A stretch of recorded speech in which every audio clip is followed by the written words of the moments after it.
Hi, everybody. I'm Dave Rothenberg, and this is Dave Rothenberg's Giants Obsession. Well, we joke around, but we're serious now today. A lot for us to do on the show today. We have a really fun show planned out for you guys. The trade deadline, we're past that. We'll get into that in just a moment. Let me kind of set the scene, as we always do on the Wednesday, the fantasy waiver wire pickups. I got some good ones for you today.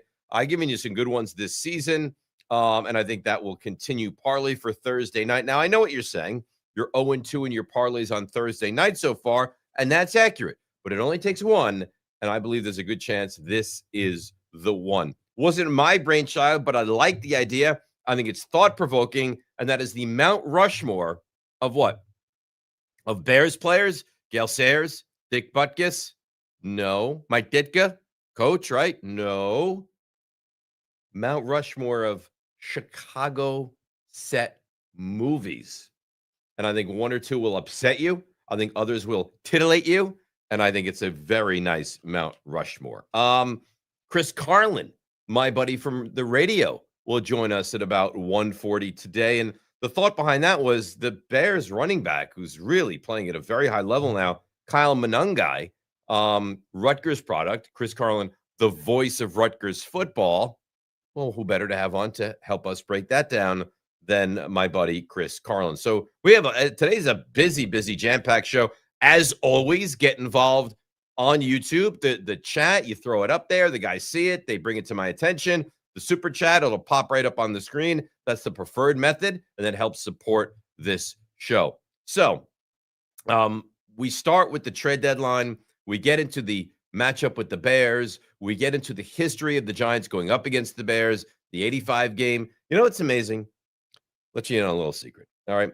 I was on a group chat yesterday, on a Zoom call yesterday. And the topic of conversation was Plexico Burress and his whole issue in 2008. And, people are asking questions and it's a conversation. Dave, what's wrong? And I just shook my head. I said, if he didn't shoot himself in 2008, the Giants win that Super Bowl. They were 11-1. They finished 12-4. They lost at home to the Philadelphia Eagles. These moments define me, and I think a lot of people that enjoy this program, because you only have so many chances. And as you've seen over the last decade, the Giants have not had a lot of chances. When you have a chance, you got to knock down the wall. And in 2008, they were the best team in football. They were better in 2008 than they were in 2007. 2007, they somehow miraculously had a run of a lifetime. 2008, they were better, had home field throughout the postseason, and just could not get it done. But that would have been an easier road. It would have been Philly, who they lost to. Then it would have been Arizona at home, and then Pittsburgh in the Super Bowl. That would have been it. And they couldn't even get past Philadelphia. Donovan McNabb, terrible, terrible loss. So, all right. The history at the Bears, we'll get into that. The 85 game. And then remember the 90 game. Right, everybody remembers the Sean Landeta. And again, because something's wrong with me, the first time I met Sean Landeta, I was doing a radio show with him. And the thought is, oh, Dave's going to be so excited to meet Sean Landeta and hang out with Sean Landeta and do a show with Sean Landeta. No, he walks into the studio and, Dave, this is Sean. Sean, this is Dave. What did I say? What happened on that punt? How do you miss the football? Gust of wind. But then he busted out 2 Super Bowl rings, let me put them on my hands, and it changed everything for me in that moment. All right, so the trade deadline. And if you want to get involved in the conversation, you can. You can become a member of our show, a YouTube member. You can like us, subscribe to us on YouTube. And we're currently at 2,784 subscribers on YouTube. So we welcome you, and we want you to get involved. The trade deadline. So the Jets went crazy, right? It's actually funny with the Jets because the GM, and again, I don't mind what the Jets did. I think that what the Jets did is fine. I don't have any confidence that they can turn it into anything moving forward, but I think their plan in place to start at step one is good, right? You got a lot of draft equity, a lot of draft capital, and you gave up 2 really, really good, maybe even better football players. Fine. Can you now translate that into the quarterback? I mean, they haven't in 60 years, so I don't know if they'll be able to now. But I mean, their big claim to fame is what quarterback since Joe Namath, the best quarterback this organization has had is who? Vinny Testaverde? Chad Pennington? I mean, it's not exactly a laundry list of greatness. And that's why when you look at the Giants, even though the Giants might stink right now, and you might look at them and say they're broken and the defense is abysmal and the secondary is as bad as you've seen and they can't stop the run and they have no weapons and the offensive line is not great and with no Malik Neighbors and then there's no second receiver and the coach and the GM, and you could sit here and you complain from soup to nuts about what's wrong. But here's the thing, and this is why the Giants, I think, is an attractive job. And not only do I think it's an attractive job, I think that it's going to change quickly. The quarterback's a stud. And I've had a lot of people surprisingly say, why do you think the quarterback's such a stud? Have you watched him play?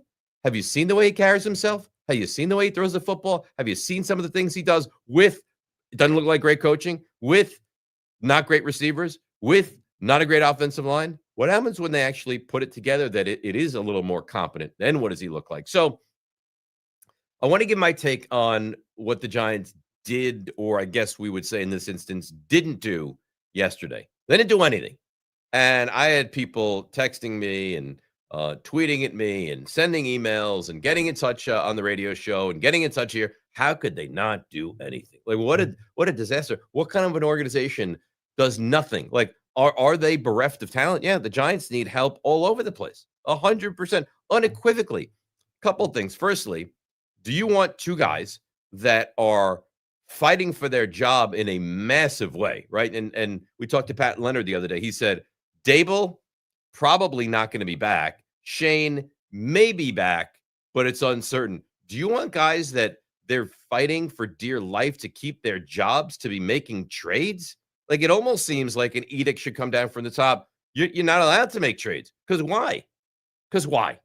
And I've heard a lot of, well, you want to see the quarterback progress and mature his rookie year. I'm seeing that.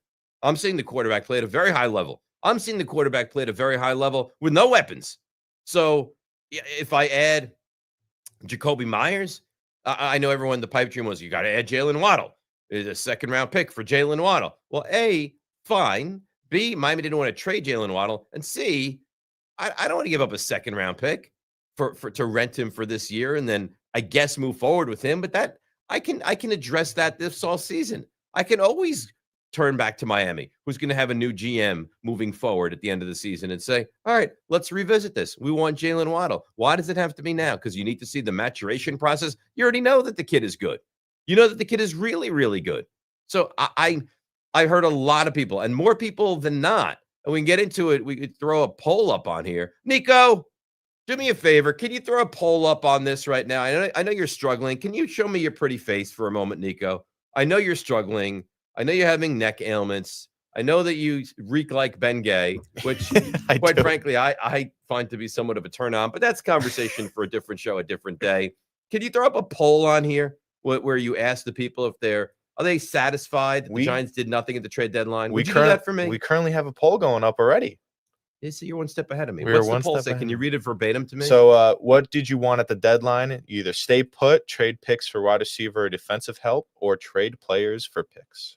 So it's either add to try to make this team better, or move on from some pieces that you have on the team to try to stockpile in the future, or do nothing. Yeah, or right? do what where would you vote? We'll get to the poll results from the masses in about 10 minutes, but where would you vote on this? I would have traded players for picks, even if it's deep picks like Hyatt or Neal. Okay, so now a couple things. A, you embarrass yourself if you trade. No, I'm serious. No, you're not embarrassing yourself if you're the Giants. No, I know. And you trade Evan Neal for a 7th round pick when he was the 7th pick 2 years ago. You don't think that's embarrassing? It absolutely is embarrassing, but it's better than getting nothing for him.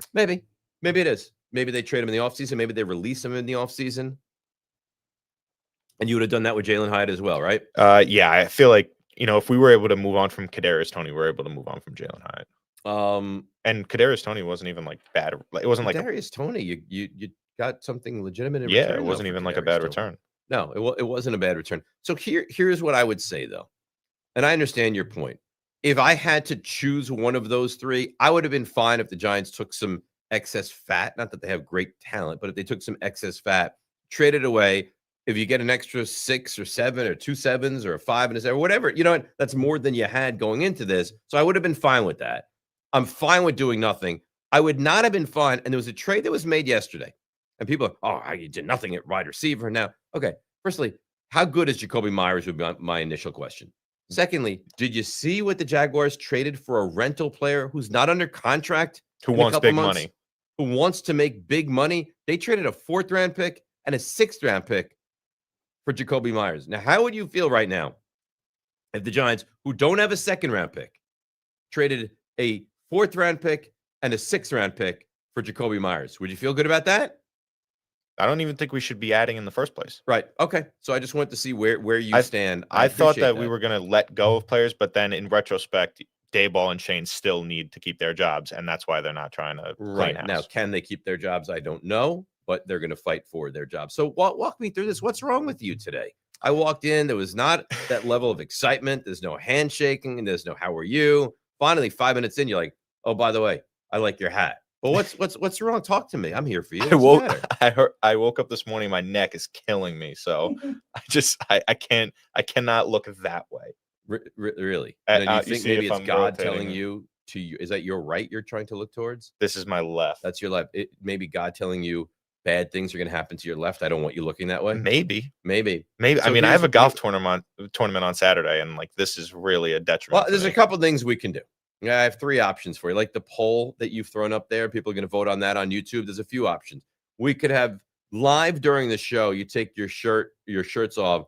Steve gets some kind of an ointment or I have the gel in my bag if you want to watch him. Gel, and he rubs deep into the muscle. We could do that. Steve, could you hop on for a second? Steve, oh, there you are. How do you feel about that? He takes his shirt off. Be down. Right, he goes for naked just from the belt up, and you work deep into his muscle. Yes, I'm fine with that. Okay, he'd be fine with that. Nico, is that something that appeals to you at all? Yeah, I have the ointment right here. Do you understand what happens to the amount of people watching on YouTube if you take your shirt off and he starts to rub you down? We would be stars. Forget it. You're already at the point where you're like, I don't know how many times you guys walk down the street and you're like, oh my God, there's Nico. Right? Look at that. That's Steve. Oh my God. He dresses as Elton John. That's Steve, right? But if you were to give him a rub down live on the show, I think the sky's the it would be a hit. That's option 1. Option 2 is I do it after the show because I don't feel comfortable off camera. Member only video. I don't right. I don't feel comfortable with you either sitting on my lap or standing in front of me and me getting deep into the muscle live on the air. I don't know that I'm comfortable doing that. And I think it could also take away from my focus of doing the show. That's option 2. Option 3 is we send you for a good deep tissue massage after the show. I would love that. Or I got 2 more options.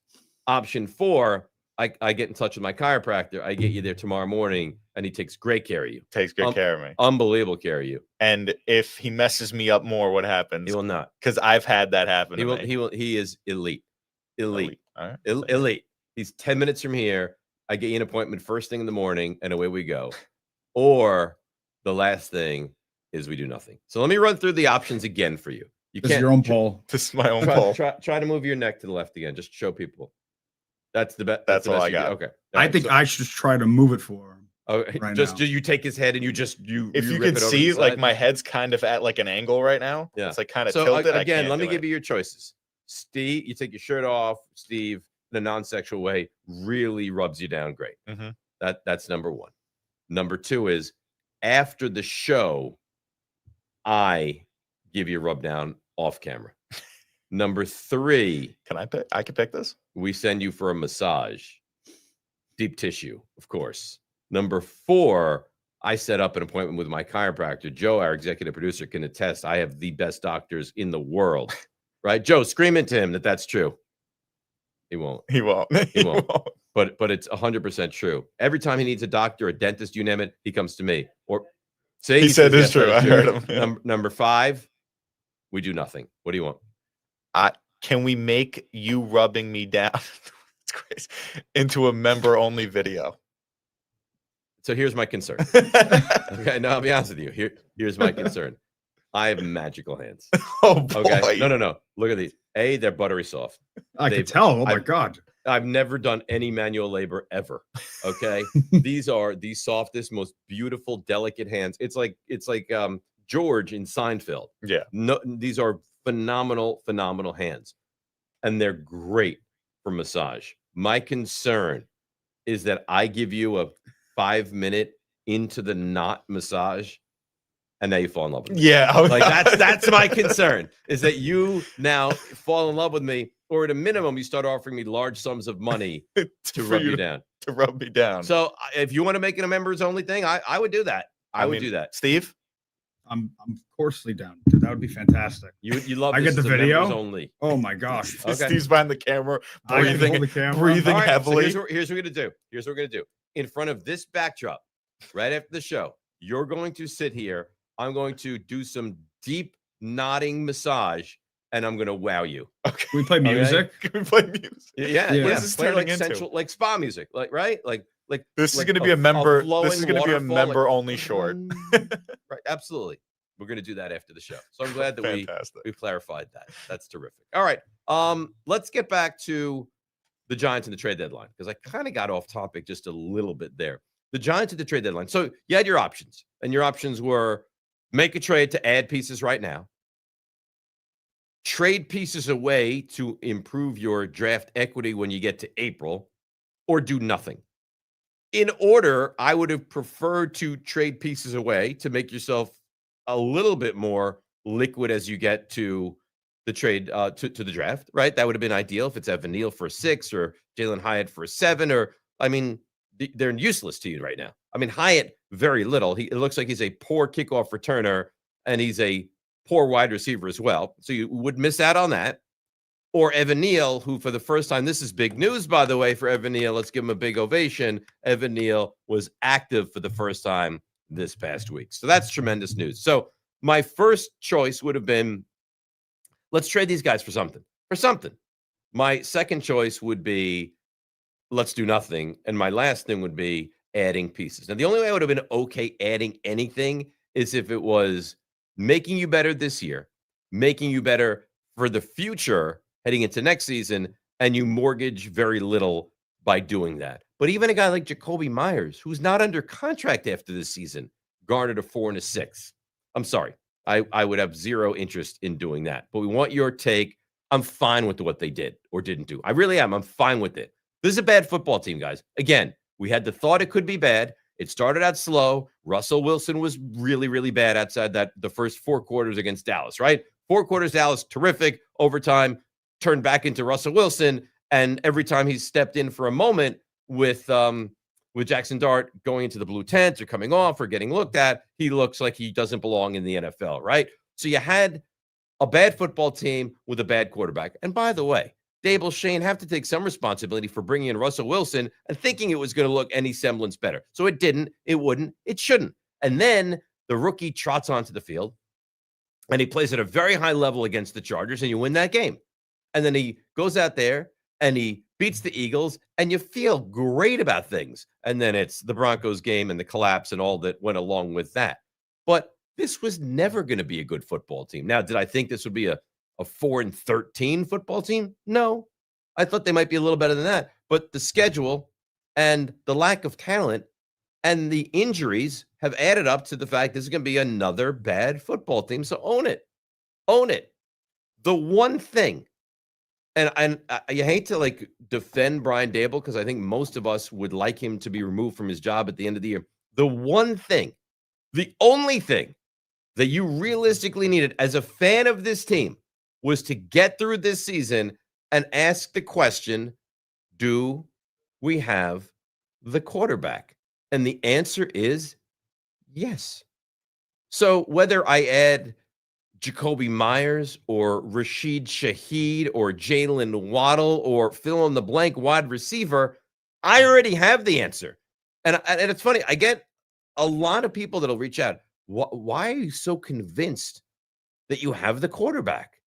Well, a couple of reasons. A, listen to the experts. Listen to Vic Fangio. Listen to Kyle Shanahan. Listen to Robert Saleh. Listen to Matthew Stafford. Each and every one of these guys has sat there and said, this quarterback is a stud.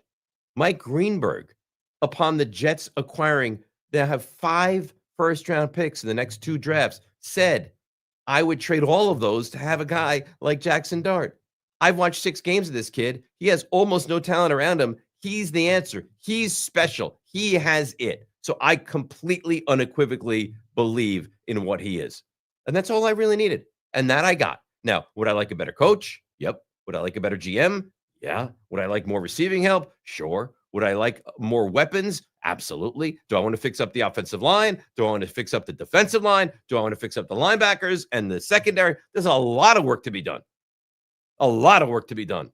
But the most important piece, and this is what the Jets are dealing with right now. The Jets made these trades so they could stockpile picks in the hopes that when that quarterback either shakes free via a trade or is there in the draft, they can do whatever it takes to trade their draft equity and capital and get the quarterback. The same quarterback that the Giants already have.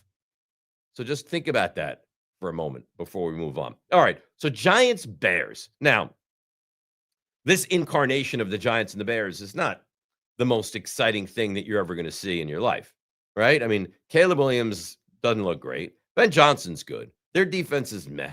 They got a couple of weapons. Their running game is very good, right? I don't know if Swift is going to play this week, but Monangai looks to be very good regardless. The Giants should move the football. It's going to be an old rivalry that's revisited.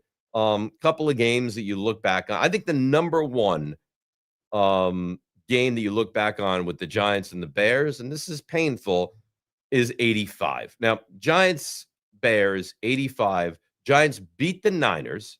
Giants go divisional round to Chicago, and Chicago is a behemoth, right? For everyone that's, what's amazing is that game is 40 years ago now. 40 years ago. So if you're not 50, you have no recollection of this game, which is really an indictment on just how old, in fact, we're getting. But I remember that game like it was yesterday. So it's the 85 season. It's January 5th of 1986. And I'll always remember this story. I think I've told you this story, but it was for this game. And the Giants beat the Niners, and we're all excited. And the Bears are a juggernaut. There was thought they were going to go undefeated. They go 15-1. They lose on a Monday night in Miami to Dan Marino and Mark Clayton and Mark Duper, and the Dolphins just kept the best of them. And the excitement is palpable. My dad invites a friend over for this game, and we watched the game with him. We watched every game together, and we were fanatical. It was crazy. And to that point, that's the equivalent of the biggest game I've ever been alive for, right? The Giants hadn't been to an NFC championship game in my life. They went to the divisional round of the playoffs in 81 and lost to the Niners. But I mean, this was as far as I've seen. So there was a real thought that, oh my God, like, can they beat the Bears? Because the Giants defense was right there on the edge of becoming great. And it was almost like they had to get through, like sometimes teams have to get through a year or a team or a moment and lose that to become better. And then the next year they knock through. Well, that's what the Giants were. They had to get through 85 and lose that and get that comeuppance to be that team in 86. But my dad's friend was over, and we were like, I don't know, when there's someone like a foreign person in the house and not someone that you're accustomed to watching games with, you don't know how far you can push it. You don't know what you're comfortable doing and allowed to do and what's going to be frowned upon. And I don't want to embarrass my dad, but I want to be myself. So the Giants lose 21-0. Now, I'm 12 years old. I'm on the verge of tears. They've lost this game. The season is over. It's the biggest thing in my world. I'm doing everything in my power not to break down in front of my dad's friend. The guy gets up, Bob, I remember his name, Bob, gets up, leaves the house.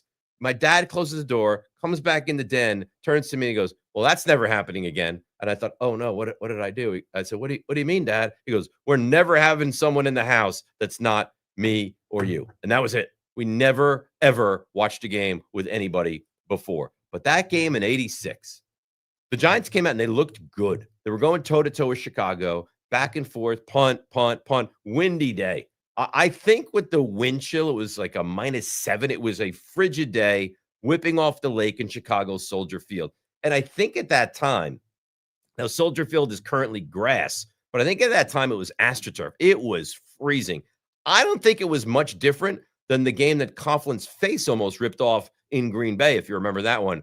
And back and forth punt, Rob Carpenter would pick up a first down, and the Giants would then get stopped. They were sacked a bunch. They punted away, and Chicago would get stopped and punted back and forth, and not a lot of action going on, which was fine because you felt the longer that game stayed close was advantage Giants. And the Giants line up to punt it from like the 7-yard line.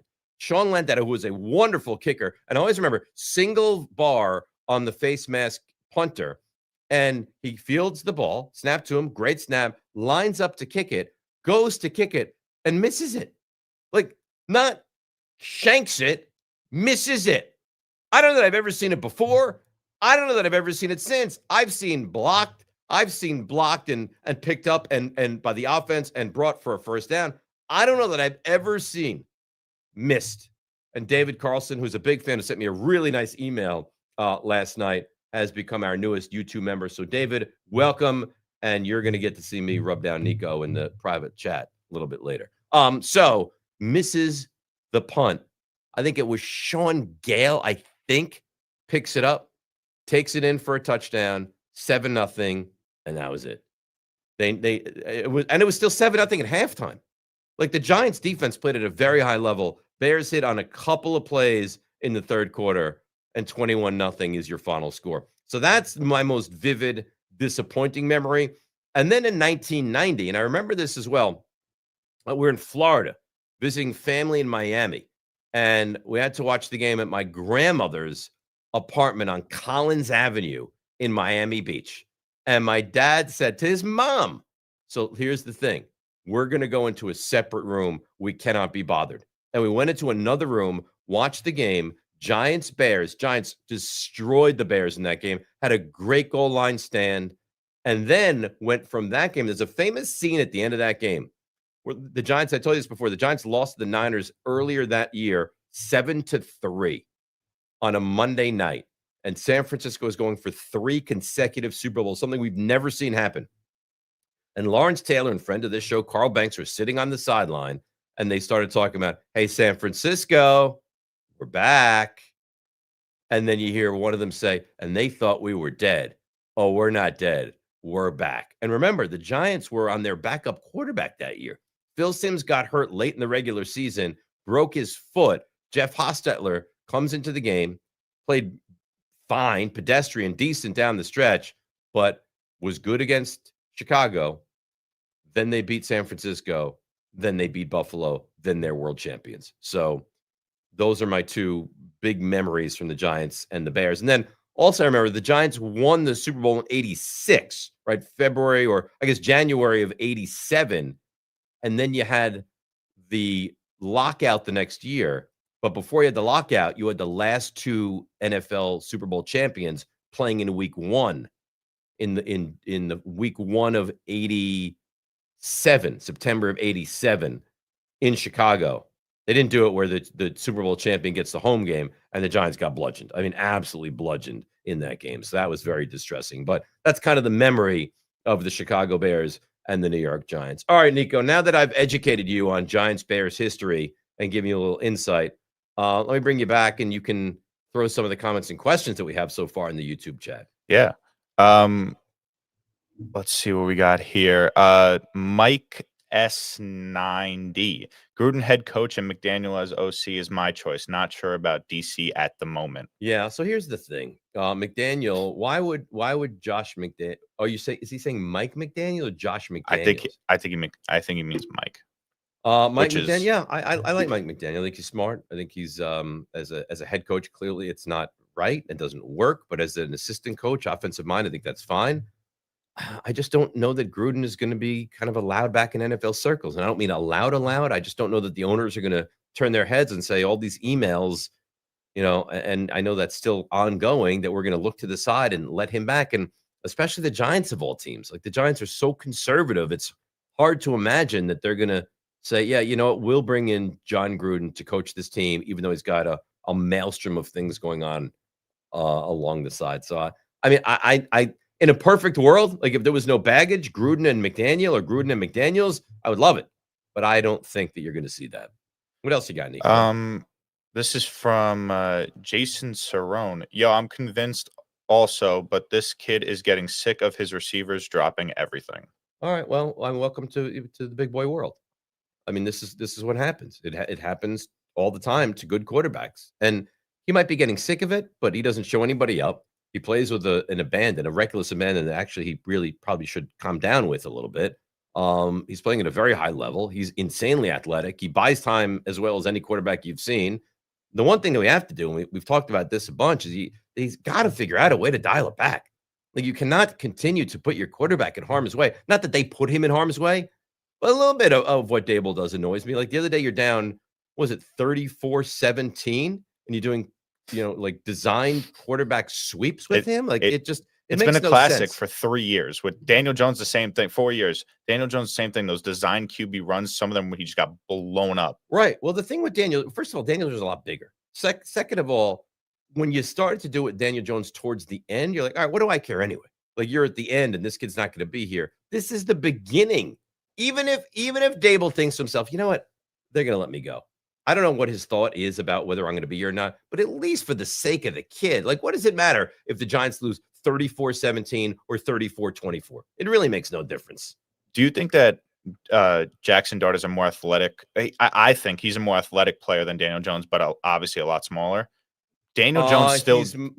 Daniel Jones. I will say this though: Daniel Jones is sneaky athletic. Like he is. Really, he has like kind of a goofy athletic run a little bit, and he had that fall down when that long rush touchdown. But that's irrelevant. I mean, they scored a touchdown on that drive, and that happens to the best of them. The greatest athletes have moments where they're not at their best. He's really athletic. He was a big time basketball player, AAU basketball player. He played for Jay Billis down in the Charlotte area. He's really athletic. He's a big kid, really athletic. So don't sleep on that.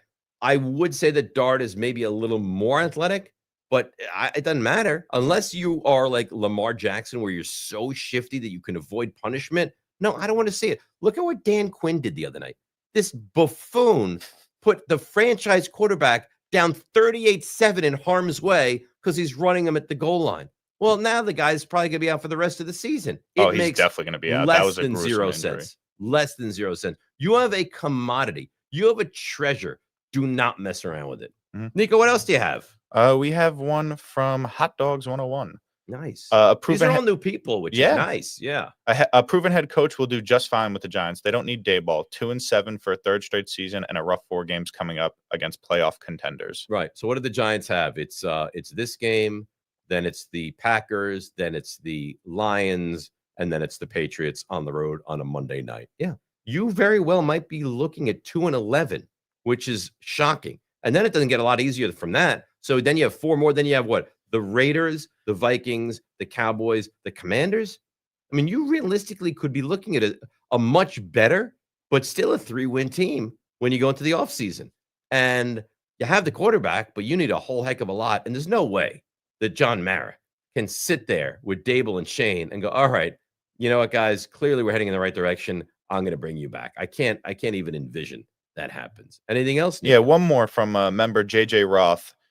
Hey, Dave, in case you missed it, Giants legend Tom Coughlin is a semifinalist for the 2026 Hall of Fame. Well-deserved to the man who brought Big Blue 2 rings. All right, so a couple things on that. There is no way that Tom Coughlin should not be in the Hall of Fame. No way. He won.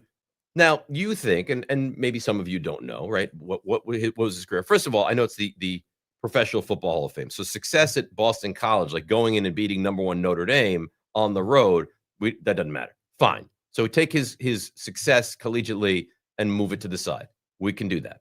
He won 2 Super Bowls with the Giants that you know of, right? They beat an undefeated Patriots team. The Giants went on, possibly, and thanks to this, JJ, I'm glad you brought it up, maybe the greatest run in the history of football. Come on. It's Dave Rothenberg's Giants obsession. Really? No. You go on the road, you beat Tampa. Not a big deal, right?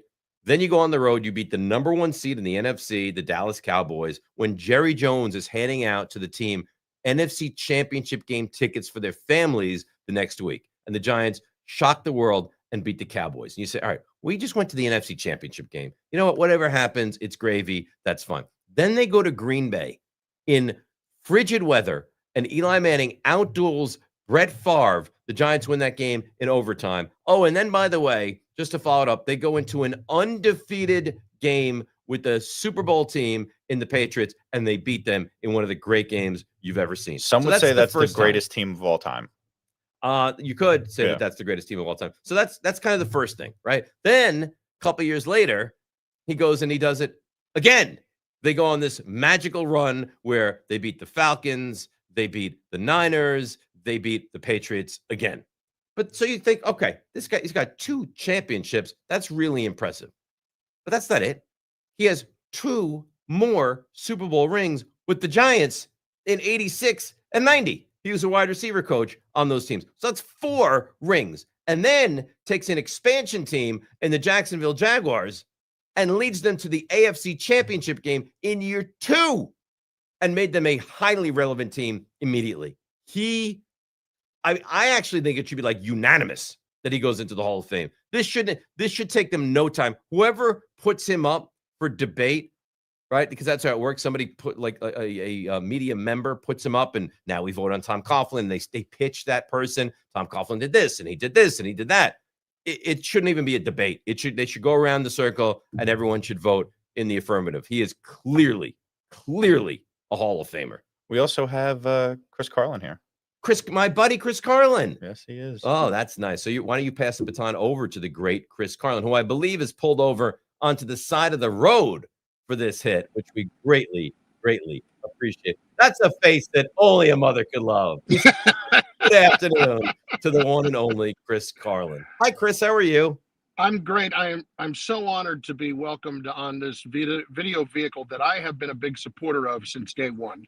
The Dave Rothenberg's Giants Obsession. You know, I'm a loyal watcher. So here we are. I know you are. I appreciate it. And I also know that the goal is for maybe you to launch something like this on your own. And in any way that I could possibly help with that, that would be terrific as well. I'd love to see that. I would just like some more money. Let's put it down to what it is. I would like money no matter how I can get it. And if it's doing this, hey, yeah, let's go.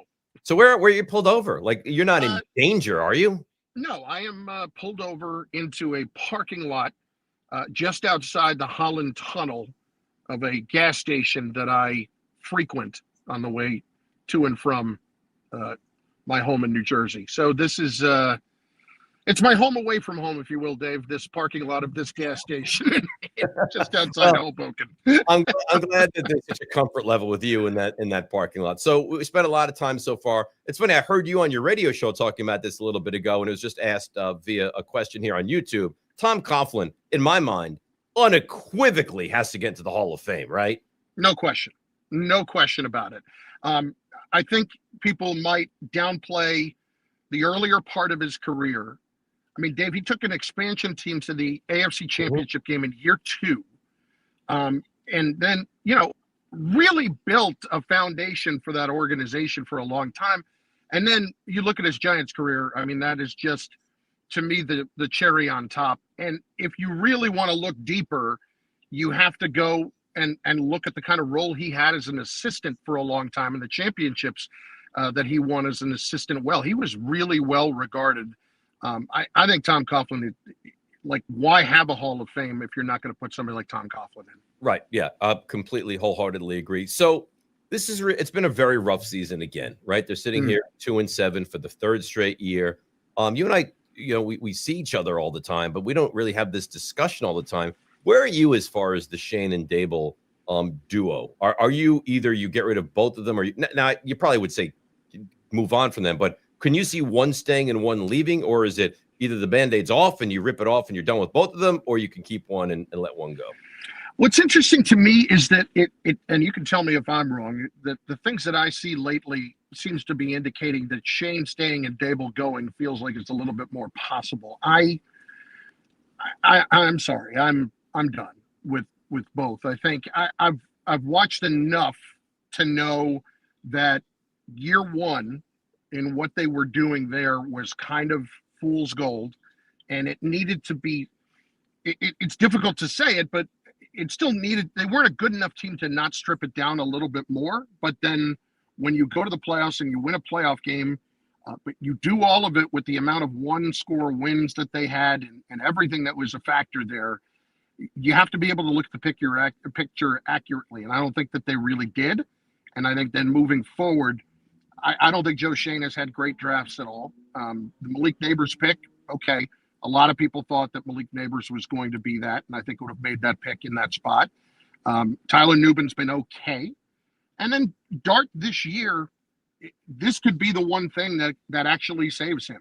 I think if it's going to save either guy, it's more likely to save Shane than Dable, even though it was supposedly Dable's guy because Shane's the one who went and got him. As far as Dable's concerned, I understand the impact that he can have on a quarterback. Dave, I look at what's going on with Daniel Jones, and they put a lot around him, all right, in Indianapolis. He's got a lot to work with, and he was that kind of quarterback. So that falls to me both on the GM and the coach. The GM did not put enough around him and drafted poorly, and the coach clearly did not coach at the level that he needed to if this is what this guy was capable of. And I think having Jonathan Taylor helps him a lot. Yeah, having Saquon Barkley would have helped him a lot too. And I'm somebody that I understand why they let him go. I just didn't think the money was so prohibitive that should have happened. So anyway, if Darius Slayton is Chris, Darius Slayton is making that money. That's and it's absurd. Yeah. And it's absurd that Darius Slayton is making that money. Darius Slayton is a nice fourth receiver on a team. That's what he is. I So does it make, because I've said this and be like, wait, hang on a second.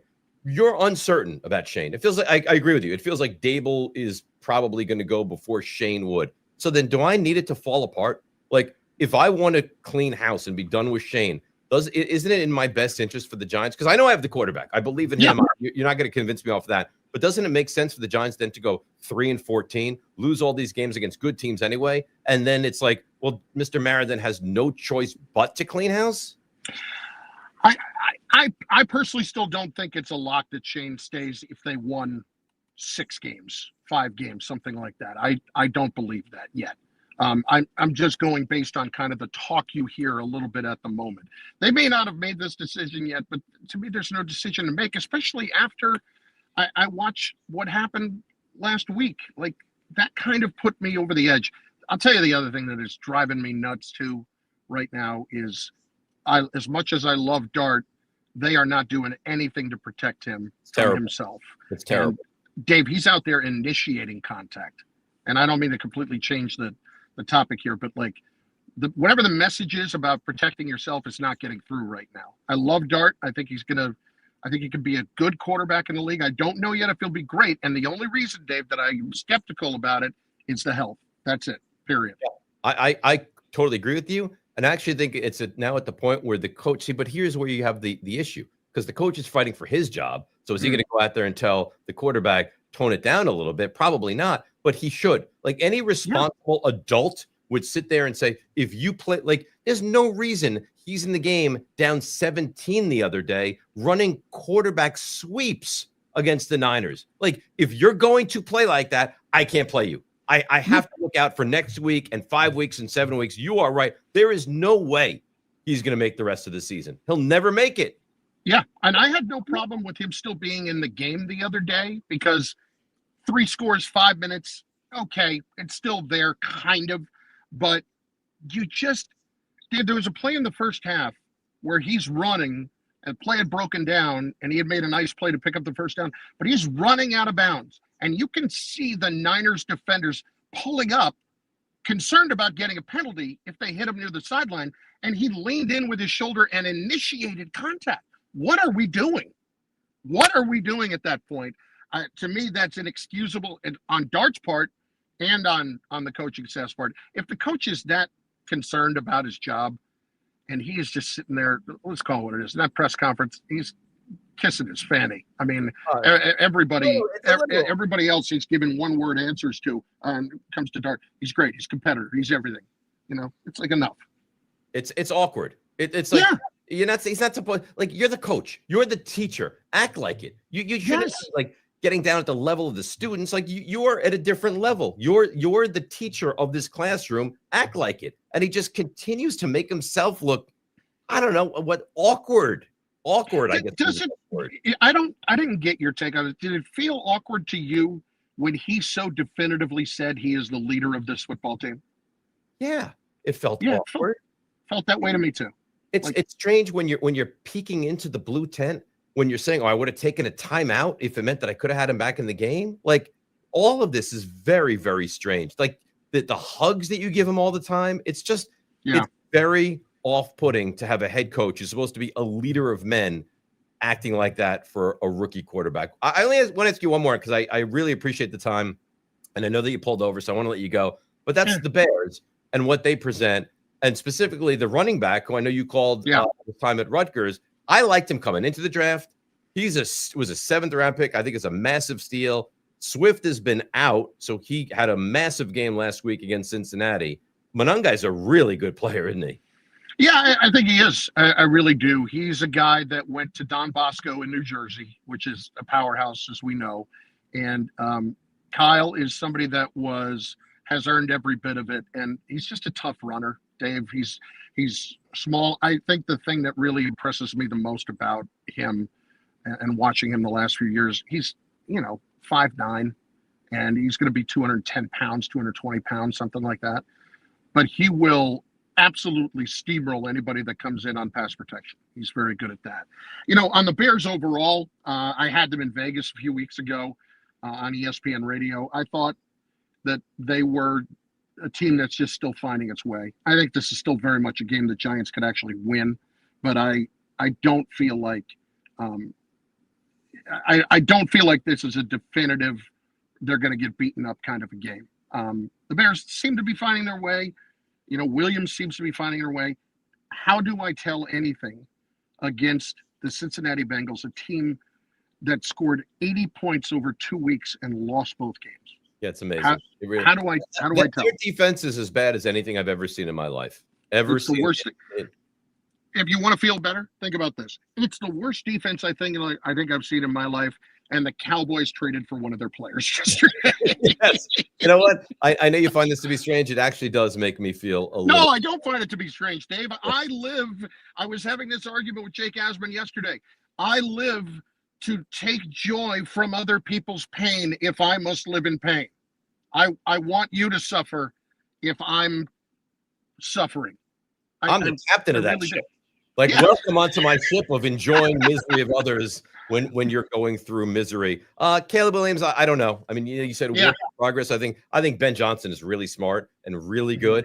I don't know, man. I mean, Caleb Williams, it's like the play, once it goes off script, he goes crazy. Yeah. He goes insane. He just starts running around back there and trying to make these wild plays. If you could take off his first option, take that away, I think you have I agree with you. I think this is a winnable game for the Giants. I think Caleb Williams can turn it over 2 to 3 times in a game without blinking. I don't know that he will all the time. I think he's going to have enough good games where you think, okay, this guy's figuring it out. But then all of a sudden that turnover monster might pop up. All right. Why don't you get along with your commute? Go. I appreciate you. Tell the gas station attendants that we say hi and drive safe. And I'll see you tomorrow. No, fill it with regular. Bye, Chris. All right. That, of course, is the very talented radio host, Chris Carlin on ESPN Radio, joining us there. All right. We have some graphics I want to show. The Bears, the draft, and what they've done and what the Giants have done. We can throw those up right now over the last couple of drafts. So here's what we have right now. The guys will throw it up in just a second. Remember, the trade was made a couple of years back where the Giants moved back and they got Kadarius Toney. But here's what the Giants and the Bears have done over the last couple of drafts. So let's go apples to apples. 2022, they get Kyle Gordon and Jaquan Brisker, a couple of defensive backs. Giants get Thibodeau, Neal, Wan'Dale Robinson, right? So Thibodeau fine, Neal no, Wan'Dale good. 23, they get Darnell Wright. They get Dexter. They get Stevenson as well. Giants bank Schmitz. That is not a good draft from the Giants whatsoever. Then they get Roma Dunze. I think it was the 9th pick. It says it there. So he was. Caleb Williams as well, who again is a big-time work in progress. Giants get Neighbors and Nubin. Nubin is a big question mark. Neighbors, I think we all agree, is a stud. And this past draft, they get Loveland, Luther Burden out of Missouri, and then a couple other guys, offensive linemen, and Turner, the offensive lineman as well. So they really try to bulk up that offensive line. Giants get Carter and Dart. So Giants have a really good draft this year. But these are two teams that, I mean, they're in the process of rebuilding, right? You can wipe that away. Process of rebuilding. The problem is you look at the Bears, and they're way further in the process than the Giants are. And I don't think that they're that great of a talented team. I think that they went from a team that was subpar last year, and you look at them now with better coaching, because, again, Williams is not playing great. With better coaching, they find ways to win. Speaking of how they find ways to win, bring this up. The Bears' schedule so far this season and how they've had, just really good moments. So they start out 0-2. They lose to the Vikings week 1, and then they get humiliated against the Lions. The Lions game was a trap because the Lions lost week 1, came back and answered the bell in a big way after that Packers loss. Then they dismantled the Cowboys, beat the Raiders, the game that Carlin was just telling us he called, have a bye, narrowly beat Washington, beat the Saints, lose to the Ravens, and then in a wild game, beat the Bengals. So we're sitting here halfway through the season. They'll go over the threshold to get into the second half of the season after this game, and they're very much alive for a playoff spot. So it is really remarkable that we're sitting here in this team that you don't look at. I don't know, maybe I'm wrong. I don't think they're much more talented than the Giants. In fact, I mean, numbers will tell you the Bears are 3.5-point favorites in this game, which means if this is played on a neutral field, it's a 1-point game. Bears favored by 1.5, which means that they're telling you these are two very evenly matched football teams. But somehow the Bears find ways to win. And I know their schedule's been easier. They find ways to win, and the Giants, on the flip side, find ways to lose. All right, Nico, pop on. I feel like we're doing very good work so far today. Yes, we have any questions, comments from the masses? Yeah, we do. Nice. Let's see what we got here. I guess this is a question we could bring Steve on for this one. David Carlson, Nico and Steve, hope you're both doing well. Big fans of us. Curious to see how Steve feels about the Jets' moves and how is he holding up. Dave, what do you think about the Jets' moves? Steve, what do you think about the Jets? All right, so I'm going to predict what Steve's going to say. You ready? He loves it. He's so excited. I haven't talked to Steve about this. I have. They got 2 1s. They got another one. They got a 2. He's ecstatic. Now, a couple things. You strip down this entire team. This is a horrible football team at this point, right? You traded 2 Pro Bowl caliber players for starters, which is fine. I like what they got. My concern is, they've just did this. They just did this 3 years ago where they had how many first-round picks? 5. And they took the quarterback with the second pick in the draft, and it was awful. So it's a new regime, and they're entitled to do what they want to do. And I like the amount that they got in return. But until I see it succeed with the Jets, I don't believe it. But my prediction that Steve is going to he's not going to be able to put a big enough smile on his face. He loves this trade, these trades. Yeah. You were exactly right. Yep. I'm so happy they did this. I was a little annoyed they didn't trade Breece Hall because we know Breece Hall's not coming back. Well, it sounds like they couldn't get any more than a 4th for Breece Hall. And Which I still would do it, honestly. Well, it sounds like that was Kansas City and that they were going to trade. What Kansas City 4th round pick is, it's almost a 5th round pick. Yeah. So are you willing to do that? But I get it on their side, but I'm really happy we finally made these moves because it's just a recycle repeat. We do this all the time. So hopefully the Jets actually finally draft decently well. That's the thing. That's the rub. That's this entire thing is if they draft well, because they have a lot of draft equity now, it all comes down to one thing, Steve. And that's it. One thing. And that's the quarterback. Yeah. Do you take 5 first-round picks over the next 2 years and at the end of that run, answer the question in the affirmative that you have the quarterback? Because if you do, you'll wind up eventually being good. And if you take another Zach Wilson or take another Sam Darnold at the time where you're not capable of developing into a really good quarterback, we're going to be back here in 4 years. You're going to say, oh, I can't believe we traded this guy and this guy and this guy for first-round picks. But you know what? This next regime is deserving of getting a chance to do this, as did the Aaron Glenn regime and as did the Robert Saleh regime. So you have to get the quarterback. And I know we have a super chat coming in from Karma right now, and this has to do with kind of what we just talked about. Should the Jets go after Mac Jones or Brock Purdy instead of a rookie quarterback? Mac Jones can have a great comeback season after spending time with Kyle Shanahan. So here's what I would say. See, now here's the problem. Kyle Shanahan is a maestro. Kyle Shanahan might be the best offensive mind in all of football. So the fact that he's having success with Kyle Shanahan is awesome, but that would actually give me a little hesitation because most guys play the best version of themselves with Kyle Shanahan. So that's for starters. You can leave the question up. So I just said you can leave the question up. I clicked it right before you said it. Secondly, is that for a forever quarterback or is that Mac Jones for a year until I actually land my quarterback. You tell me that Mac Jones is going to be the stopgap quarterback until I land an Arch Manning or you fill in the blank. I'm willing to have that conversation if they don't want to draft a quarterback in this draft. I think Brock Purdy, just the amount of money he makes, would be a longer term solution. But I'm not opposed to that. I think it's an interesting question. I think the Jets need to explore everything. Everything. I mean, if it means you have to call the Bengals and say we'll give you three ones for Joe Burrow, I mean, I would leave no stone unturned. You need a quarterback. It's a good question, and I appreciate it from Karma 11. So, Steve, I know you. I know you better than you know you. How you going to react there? You do, Dave. As soon as it happened yesterday, we texted, and he was like, "I love it. This is fantastic." I know it. It's so. Nico's like, "This is horrible." I was like, "Dude, you guys this is what we need to do." You don't have any. You have no one left. There's but that's no one. fine. I know, but guys, I don't think it's either. I don't. It has the potential to be great if you land the quarterback, and if you don't land the quarterback, it's going to be the same song and dance of this is an inept franchise. But my thing was, we're going to have the same record anyway. If we kept those guys or not, but at this next point, year would be different. Yeah, next year would be. At this point, you are now looking for a number one corner, and you are also looking for a probably number one D lineman. Losing both those players, you do realize, Steve. So I have a 15-year-old, right? Mm-hmm. He's not been alive to see the Jets in the postseason. He has not been on this earth since the Jets have gone to the postseason, and he goes away to college in 2028.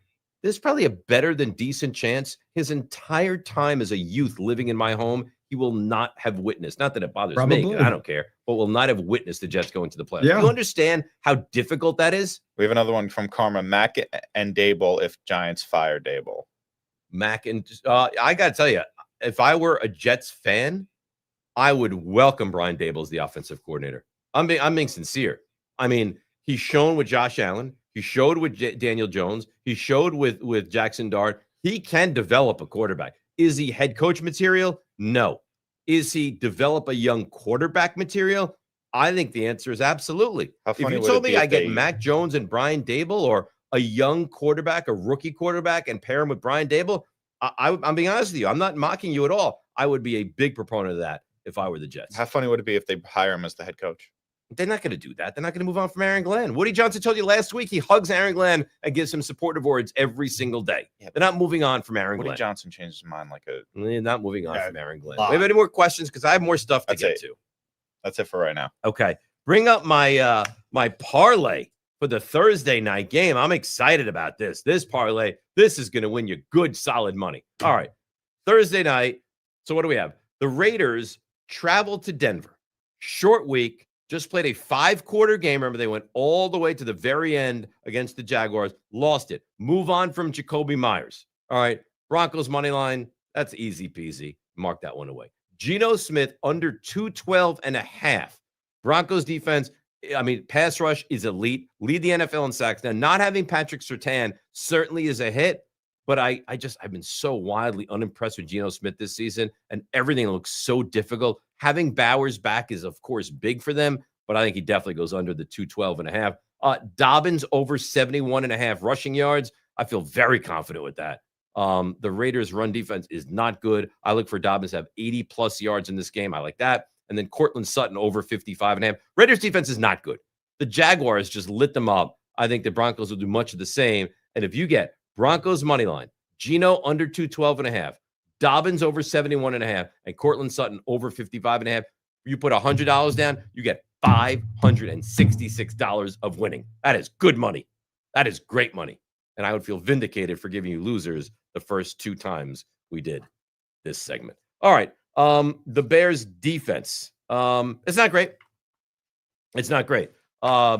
I envision yet again, you'll see another, and it's twofold here. A, their defense is not great. B, the Giants quarterback seems to be like everyone, like Carlin just said, like I've said, like Vic Fangio, like Stafford, you name it. He's really good. He's really good. Defensive rankings, you saw.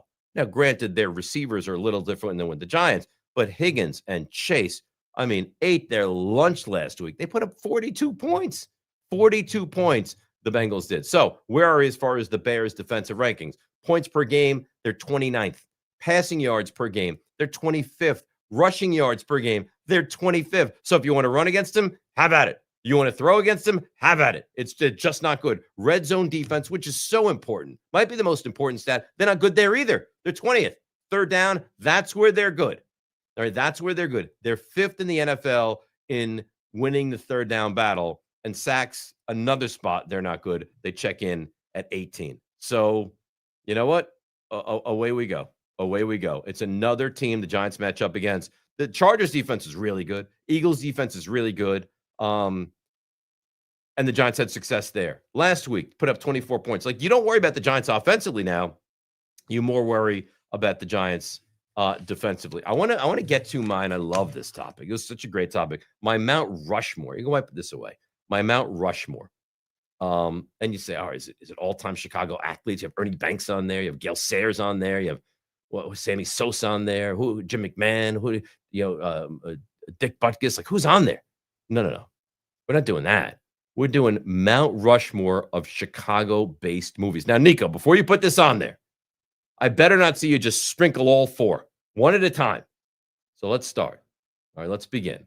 We go with the Mount Rushmore of the Chicago-based movie. This to me is this would be like in the prime slot. The Untouchables, a classic like out and about in Chicago. Kevin Costner, Sean Connery, the classic Al Capone. I mean, just a wonderful, wonderful movie set in Chicago. Clearly is a Chicago-based Mount Rushmore. I don't even think this one is up for debate. It absolutely unequivocally has to be. So that's number 1. And then we throw on number 2. The Fugitive. If you recall, Dr. Richard Kimball. Now, it was a TV show originally, and they made it into a movie with Harrison Ford and his wife. You know the plot. The wife is murdered all in around Chicago. He's a doctor in Chicago. It has a real Chicago theme and a Chicago feel to it.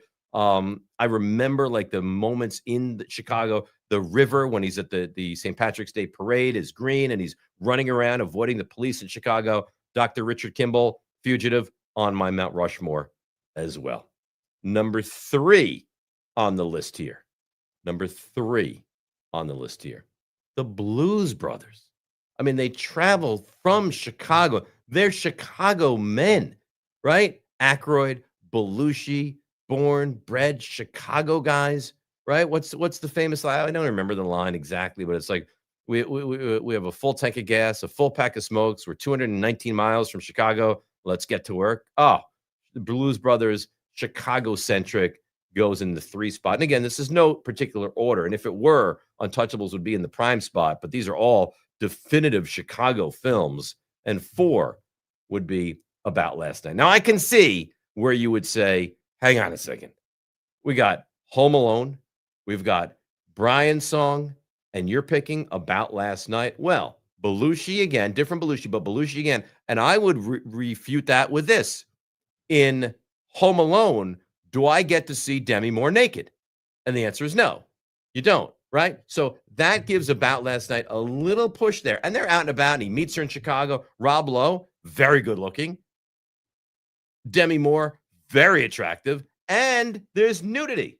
And I don't get Brian's Song. In a completely heterosexual way, I think you're a very attractive looking guy. I stand by it. I absolutely think that that Rob Lowe is a very attractive guy. About Last Night, for me, over Home Alone. I can hear the outcry. I know. Over Home Alone and over Brian's Song as well. Brian's Song's too sad. Like, you can't, it doesn't matter if you're 10 or 20 or 50 or 80. You watch Brian's Song and you cry. I mean, the Gale Sayers, Brian Piccolo, the story is just, it's so sad that you don't want a Mount Rushmore movie just to be on sadness. You want there to be some nudity. And Demi Moore provides that nudity for us in About Last Night. So there you have it. That's my Mount Rushmore of Chicago-led movies. We got to do our fantasy pickups, and then we're going to get into the Bears offense for a moment. And then we're going to say goodbye and get you ready for Friday. So fantasy pickups, let's run through them quickly. Marcus Mariota, he's good. He's not great. He runs a little bit, passes. They need to score points because their defense isn't great. He's the guy, so you don't have to worry about him down the stretch. Daniel's probably going to be out for the season, if not for an extended period of time.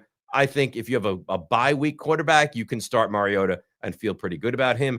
Devin Singletary, I wonder how much time he gets and how much time Tracy gets, because it felt like he was the more explosive running back last week and had better numbers than Tracy did. Tracy better in the passing game. Singletary may just be the better running back right now. Terrell Jennings, you might even say, Dave, who's Terrell Jennings? Let me explain. So Ramondre Stevenson is out, and it looks like he's going to be out again. So that means that Henderson, the rookie from Ohio State, becomes the bell cow back, and that means that Jennings, who, mind you, scored a touchdown last week for the Patriots, becomes kind of that goal line number 2 back. It's a good spot. If you need a running back, Terrell Jennings is a really nice play. Alec Pierce, he's just good. I'm confused at why he's available in so many leagues. He's a really, really good number 2 receiver. In fact, I picked him up in a league I do with a buddy of mine last week, and we needed every one of the 17.5 points that he got. We won by less than a point. Pierce is just a good, solid number 2 receiver. Tez Johnson, coming off the bye for the Bucs, he's now become their number 2 receiver. Mike Evans is out. Ibuka's been banged up. He's probably healthier now, but Johnson's a legitimate deep threat. I like him. You can play him with confidence, and that should be a somewhat high-scoring game. And remember, if Gonzalez, for the bulk of it, goes on Ibuka, Johnson might get better run there against the Patriots this week. And this pains me. Colston Loveland had a phenomenal week last week against the Bengals.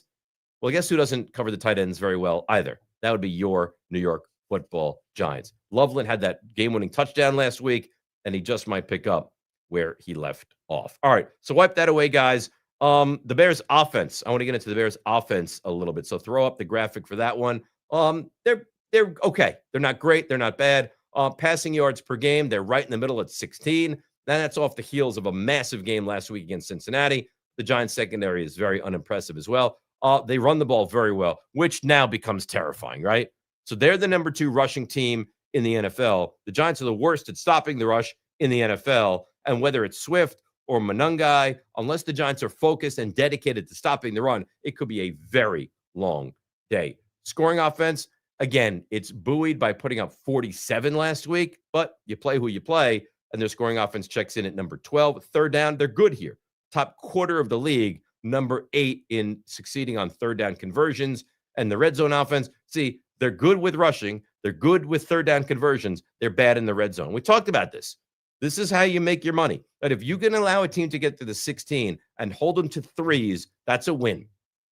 That's a win. So they're not good in the red zone. They check in at number 25. So that's that. Remember, Friday, guys, we're going to do our big 6-pack. So if you have a question that you would like to be answered on Friday, throw it on the Twitter right now. Throw it on the YouTube right now. Twitter at DRNYGO, on Instagram, on TikTok at DR Giants Obsession. We're on Spotify. We're on YouTube. On YouTube specifically, like us, subscribe to us. It's very important. We love the interaction. We're approaching 3,000 subscribers, and it only grows from there. And members, and we added another member today, and we will continue to. And we're going to do a special massage edition for members only coming up in just moments. We'll be back Friday, 1 o'clock Eastern. We do this all over again. We get to get you crazy for another Giants game, and then we get to be let down on Sunday night after the game. Have a great rest of your week. Friday, 1 o'clock, back with you right here on Dave Rothenberg's Giants Obsession.